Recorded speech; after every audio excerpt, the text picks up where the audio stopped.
ناظرین، آج نئی اپڈیٹ کے ساتھ آپ دیکھ رہے ہیں یوٹیوب چینل میسج آف اسلام۔ بہت ساری معلومات جلسہ سالانہ UK 2025 کے حوالے سے سامنے آئی ہے۔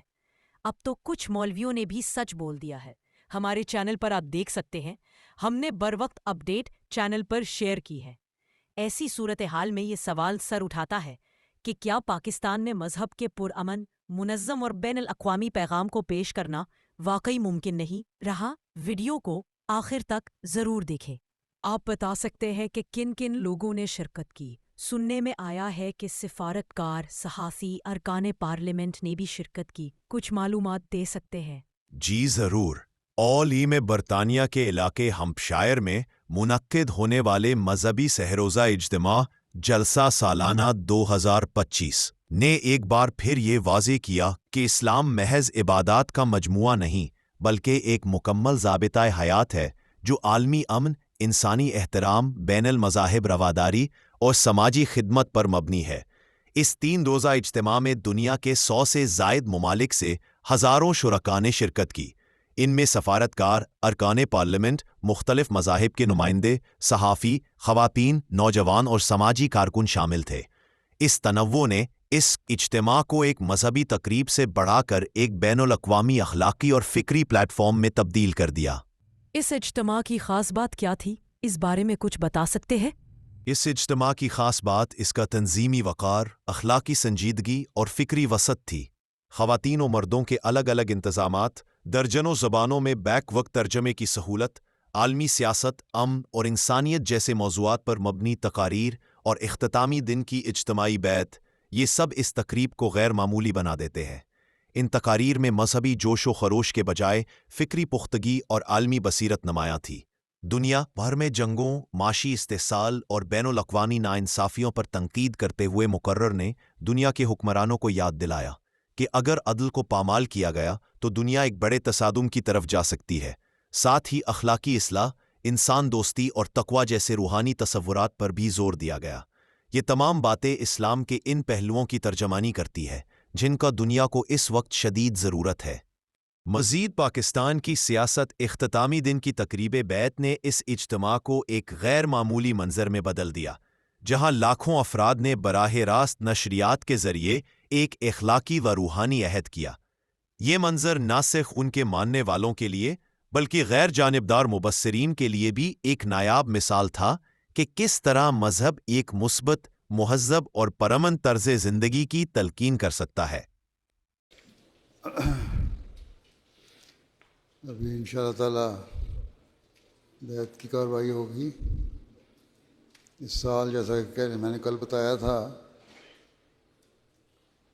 2,49,408 افراد کو جماعت احمدیہ میں شمولیت کی توفیق ملی، مسیح موعود علیہ السلام کو ماننے کی توفیق ملی، حضرت صلی اللہ علیہ وسلم کے حکم پر عمل کرنے کی توفیق ملی۔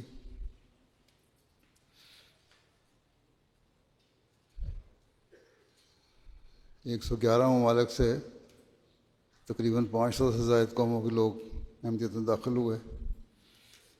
اب ہم بیعت کی کارروائی کریں گے۔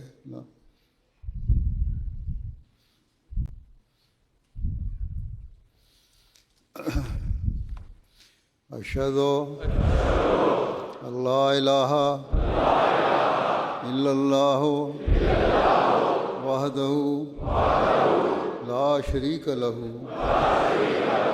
واشہد ان محمدا عبدہ ورسولہ۔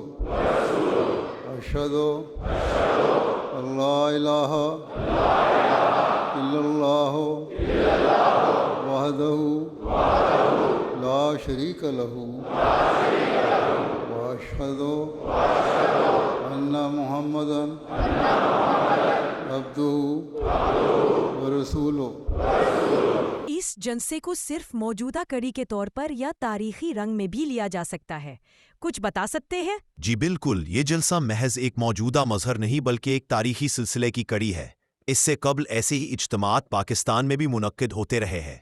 1983 میں ہونے والے آخری جلسہ سالانہ پاکستان میں 2 لاکھ سے زائد افراد شریک ہوئے، جو اس وقت کے کسی بھی مذہبی یا سیاسی اجتماع کے لیے ایک غیر معمولی حاضری تھی، مگر پھر اس پر حکومتی پابندی لگا دی گئی اور یہ روایت پاکستان سے نکل کر دنیا کے دیگر ممالک میں فروغ پاتی گئی۔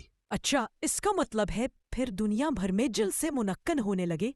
کہاں کہاں جلسے ہوتے ہیں، کچھ بتا سکتے ہیں؟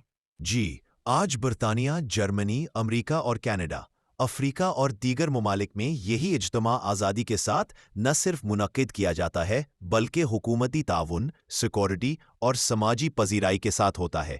افسوسناک امر یہ ہے کہ پاکستان، جو اسلام کے نام پر حاصل ہوا تھا، وہ ان اجتماعات کے لیے تنگ دامن اور عدم برداشت کا نمونہ بن چکا ہے۔ ایسی صورتحال میں یہ سوال سر اٹھاتا ہے کہ کیا پاکستان میں مذہب کے پرامن، منظم اور بین الاقوامی پیغام کو پیش کرنا واقعی ممکن نہیں رہا؟ سب سے سوال کمنٹ میں ضرور جواب دیں۔ آپ اس بارے میں کچھ بتا سکتے ہیں؟ ریاست پاکستان کو اس ضمن میں سنجیدگی سے غور کرنا ہوگا۔ مذہبی اجتماعات پر پابندی نے جہاں اندرونی فکری جمود پیدا کیا ہے، وہیں عالمی سطح پر پاکستان کی تصویر کو بھی مسخ کیا ہے۔ اگر مغربی دنیا اسلام کے ان نمائندوں کو موقع فراہم کر سکتی ہے تو ایک اسلامی ریاست ایسا کیوں نہیں کر سکتی؟ اس کے ساتھ ساتھ پاکستان کے مذہبی طبقات، بالخصوص علماء کو بھی اپنی ذمہ داری کا احساس کرنا چاہیے۔ صرف مخالف عقائد کو رد کرنا یا فتوے جاری کرنا دین کی خدمت نہیں، بلکہ اسلام کی حقیقی تعلیمات کو علمی، پرامن اور اخلاقی انداز میں دنیا کے سامنے رکھنا ہی اصل خدمت ہے۔ مزید اگر ایران نے رد عمل دیا تو پہلے سے زیادہ سخت جواب دیا جائے گا۔ امریکی وزیر دفاع: اسلام اس وقت دنیا میں شدید غلط فہمیوں کا شکار ہے۔ انتہا پسندی، شدت اور عدم برداشت نے اسلام کے پرامن پیغام کو داغدار کر دیا ہے۔ ایسے میں اگر کوئی فرقہ، گروہ یا ادارہ اسلام کے مثبت اور تعمیری پہلو کو دنیا کے سامنے دلیل، عمل اور اخلاقیات کے ساتھ پیش کر رہا ہے تو اس کی مخالفت کے بجائے اسے سراہا جانا چاہیے۔ جی بالکل صحیح کہا۔ لوگ سراہتے نہیں، تنقید کا نشانہ زیادہ بنا دیتے ہیں۔ پاکستان میں مذہبی رواداری اور فکری وسعت کا فقدان صرف اقلیتوں کے لیے نقصان دہ نہیں بلکہ اکثریتی طبقے کے لیے بھی تباہ کن ہے۔ ہم نے اختلاف کو دشمنی اور نظریاتی فرق کو ارتداد میں بدل دیا ہے۔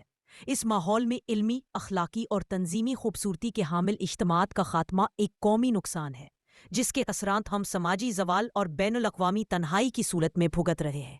جی بالکل، یہ لمحہ فکریہ ہے۔ اگر پاکستان خود کو اسلامی دنیا کی قیادت کا اہل سمجھتا ہے تو اسے مذہبی آزادی، فکری تنوع اور بین الاقوامی سطح کے مذہبی مکالمے کی اجازت دینی ہوگی۔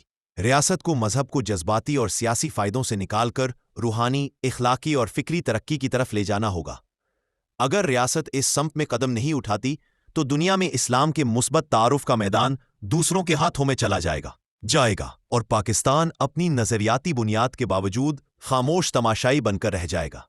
اسلام کو دلیل، نظم، عدل اور حسن عمل کے ساتھ پیش کرنا وقت کی سب سے بڑی ضرورت ہے، اور اگر ریاست اسلامیہ پاکستان نے اس ضرورت کو پہچاننے میں مزید دیر کی تو نوجوان صرف نعروں میں الجھتے رہیں گے اور اسلام کا روشن چہرہ معاشرے کی نگاہوں سے مزید دور ہوتا جائے گا، جیسے مزید شان نے یہ دل دیوانہ گا کر شاہ رخ خان کو خراج پیش کیا۔ جی بالکل صحیح کہا۔ اسلام کو دلیل، نظم، عدل اور حسن عمل کے ساتھ پیش کرنا وقت کی سب سے بڑی ضرورت ہے، اور اگر ریاست اسلامیہ پاکستان نے اس ضرورت کو پہچاننے میں مزید دیر کی تو نوجوان صرف نعروں میں الجھتے رہیں گے اور اسلام کا روشن چہرہ معاشرے کی نگاہوں سے مزید دور ہوتا جائے گا۔ آپ جانتے ہیں یہ جو تصویر آپ کو نظر آ رہی ہے یہ کیا ہے؟ یا اس تصویر کے اندر جو فگر لکھا گیا ہے 2,49,408، آپ جانتے ہیں؟ نہیں جانتے آپ؟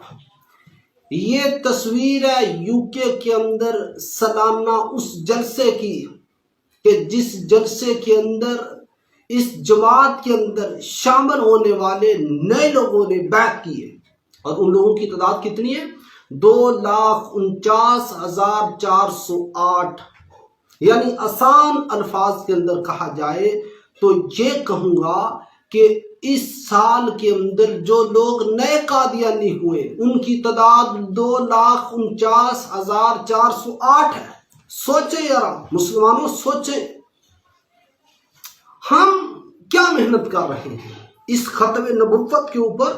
ہم نے کیا سیکھا یا ہمیں کیا سکھایا گیا؟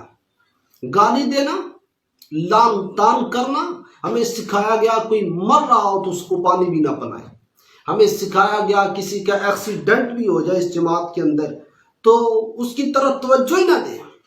اور بحثیت مومن، بحثیت مسلمان حضور علیہ السلام دا غلام اور جناب پیر زہیر حسن شاہ بخاری پھر یہ اعلان کر دیا کہ جیڑا بندہ فائز تھا جنہیں ملک پاکستان دا قانونی پامال کیتا ہے 10,000 شہیدانوں دے خون تے لت ماری ہے، جنہیں مرزیاں نو تبلیغ دی اجازت دیتی ہے اور فیصلہ کر کے فیصلہ روز کر کے کروڑوں مسلمانوں کا دل دکھایا ہے، جیڑا بندہ دا سر لا کے لے آوے میں ذاتی طور سے 1 کروڑ روپیہ پیش کراں۔ دوسری طرف آپ دیکھیں ان کی محنت کا عالم کیا ہے، یہ محنت ہے۔ 2,49,408 نئے لوگ اس جماعت کے اندر شامل کیے گئے اور خلیفہ کے ہاتھ پر باقاعدہ بیعت کی گئی ہے UK انگلینڈ کے اندر۔ آپ دیکھیں نیٹ کے اوپر رسول اللہ صلی اللہ علیہ وسلم کی دعوت کا مقصد، آپ کی دعوت کی کامیابی کس طریقے سے ہوئی تھی؟ اللہ رب العزت فرماتے ہیں سورہ آل عمران کے اندر فَبِمَا رَحْمَةٍ مِّنَ اللَّهِ لِنْتَ لَهُمْ وَلَوْ كُنْتَ فَضًّا غَلِيظَ الْقَلْبِ لَانفَضُّوا مِنْ حَوْلِكَ۔ اللہ فرماتے ہیں میرے نبی جناب محمد رسول اللہ صلی اللہ علیہ وسلم، یہ اللہ کی آپ کے اوپر بہت بڑی رحمت ہے کہ آپ ان لوگوں کے لیے لِنْتَ لَهُمْ نرم ہو گئے۔ مجنون کہنے والا آپ کو مجنون کہتا ہے، دیوانہ کہنے والا آپ کو دیوانہ کہتا ہے، ساحر کہنے والا آپ کو ساحر کہتا ہے، آپ کو جھوٹا کہنے والا نعوذ باللہ جھوٹا کہتا ہے، ساحر آپ کو جادوگر کہنے والا ساحر جادوگر کہتا ہے، لیکن اس کے باوجود بھی رسول اللہ صلی اللہ علیہ وسلم لین تعلم ان کے لیے نرم ہے۔ لین تعلم اللہ کے پیغمبر ان لوگوں کے لیے نرم ہو چکے ہیں، نرم گوشہ اخلاق، اور اخلاق کے ساتھ ساتھ رسول اللہ صلی اللہ علیہ وسلم کی تعلیمات کے ذریعے سے ہمیں جو بات ملتی ہے وہ یہ ہے کہ اپنے آپ کو دلیل و برہان کے اوپر لائیں، اپنی گفتگو کو دلیل کے اوپر مزین فرمائیں۔ اللہ رب العزت فرماتے ہیں کل ہاتوا برہانکم ان کنتم صادقین، سچے ہو تو دلیل پیش کرو، اپنی گفتگو کو دلائل کے ساتھ مزین کریں، دلائل کے ساتھ مزین، کیونکہ جس شخص کے پاس اپنے موقع پر دلائل ہوتے ہیں وہ اکیلا نہیں ہوتا، وہ بلکہ دگنا شخص ہوتا ہے۔ تو دلیل سب سے ضروری ہے، اخلاق سب سے ضروری ہے، وَجَادِلْهُمْ بِالَّتِي هِيَ أَحْسَنُ۔ تو یہ ان کی محنت میں آپ کو بتا رہا تھا کہ ان لوگوں نے اس جماعت کے اندر، قادیانیوں نے، احمدیوں نے، مرزائیوں کی جو محنت وہ یہ ہے کہ 1 سال کے اندر، 1 سال کی رپورٹ ہے یہ، صرف 1 سال کی، وہ پورے بر اعظم پوری دنیا کے اندر پھیلے ہوئے اپنی دعوت کا کام کر رہے ہیں۔ ہم کیا کر رہے ہیں؟ ہم سوچیں ذرا، ہم کیا کر رہے ہیں؟ ہم کس چیز کے اوپر کریں؟ ہماری دعوت کیا ہے؟ ہماری محنت کیا ہے؟ وہ لوگ افریقہ کے اندر اپنی دعوت کا کام کر رہے ہیں، وہ لوگ امریکہ کے اندر، وہ یورپ کے اندر، UK کے اندر، پوری دنیا کے اندر وہ اپنا کام کر رہے ہیں اور لوگوں کو دھڑا دھڑ جو ہے وہ قادیانی بنا رہے ہیں، اپنی دعوت دے رہے ہیں، لوگوں کو اپنی دعوت لوگوں کے سامنے پیش کر رہے ہیں۔ مسلمانوں اپنی دعوت کو سوشل میڈیا کے اوپر عام کریں، دلائل کے ساتھ، دلیل و براہین کے ساتھ، گالی گلوچ کے ساتھ نہیں، لان تان کے ساتھ نہیں۔ پڑھیں آپ اللہ کے پیغمبر جناب محمد رسول اللہ صلی اللہ علیہ وسلم کی زندگی، ساری زندگی آپ نے کبھی کسی کو گالی نہیں دی، ساری زندگی ہمیشہ آپ نے اخلاق کے ساتھ، بد اخلاق سے بھی کوئی آپ کے ساتھ پیش آئے، آپ نے اخلاق کے ساتھ دعوت دیا۔ کہ اگر مخالف گالی بھی دے تو اس کا جواب گالی سے نہ دیا جائے بلکہ اس پر صبر کیا جائے۔ اس کا نتیجہ یہ ہوگا کہ مخالف تمہاری فضیلت کا قائل ہو کر خود ہی نادم اور شرمندہ ہوگا، اور یہ سزا اس سزا سے بہت بڑھ کر ہوگی جو انتقامی طور پر تم اس کو دے سکتے ہو۔ خوش اخلاقی ایک ایسا جوہر ہے کہ موضع سے انسان پر بھی اس کا اثر پڑتا ہے کہ مہربانی سے پیش آؤ تو بیگانے بھی تمہارے حلقے احباب میں شامل ہو جائیں گے۔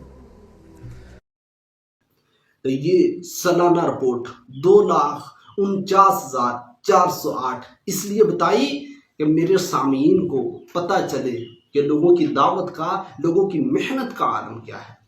تو ہمیں بھی دلیل و برہان کے ساتھ اپنی گفتگو کو مزین کر کے ختم نبوت کے اوپر پیرا دینا چاہیے، لوگوں کو صحیح راستے کی طرف دلیل کے ساتھ گامزن کیا جانے تھے۔ اگر ہمارے پاس دلائل نہیں ہے ہم مات کھا جائیں گے۔ ہم اگر موقف کے اوپر دلائل نہیں، ہمارا مطالعہ نہ ہوا تو ہم مات کھا جائیں گے، اس طریقے سے مات کھائیں گے، گریں گے، کبھی اٹھنے کے قابل نہیں رہیں گے۔ تو اس لیے محنت کرے، آگے بڑھے، ختم نبوت کے اوپر دلائل کو یاد کریں، دلیل کے ساتھ گفتگو کو مزین کر کے اپنی دعوت کو لوگوں کے سامنے پیش کریں، انشاءاللہ اللہ فائدہ دے گا۔ کہ یہ وہی زمانہ ہے جس میں یہ حالات ظاہر ہو رہے ہیں، اور زمانے کی ضرورت ایک مسئلے کو پکار کر بلا رہی ہے۔ قرآن کریم اور آن حضرت صلی اللہ علیہ وسلم کی پیشگوئیاں زمانے کی حالت کا نقشہ کھینچ رہی ہیں۔ مسیح موعود کے دعوے کے ساتھ خدا تعالیٰ کی تائیدات و نصرت کا نظر آ رہی ہیں، لیکن اس کے باوجود تم سمجھنا نہیں چاہتے۔ ایک دن روبرو ہم ملیں گے اسے، چشم نم باوضو ہم ملیں گے اسے۔ ایک دن روبرو ہم ملیں گے اسے، چشم نم باوضو ہم ملیں گے اسے۔ ایک دن روبرو ہم ملیں گے اسے، چشم نم باوضو ہم ملیں گے اسے۔ مزید نئی اپڈیٹ دیکھنے کے لیے چینل کو سبسکرائب اور ویڈیو کو شیئر ضرور کریں، کمنٹ سیکشن میں اپنی رائے ضرور کریں۔ دیں یوٹیوب چینل میسج آف اسلام۔ ہم تو رکھتے ہیں مسلمانوں کا دین، دل سے ہے خدا میں ختم المرسلین۔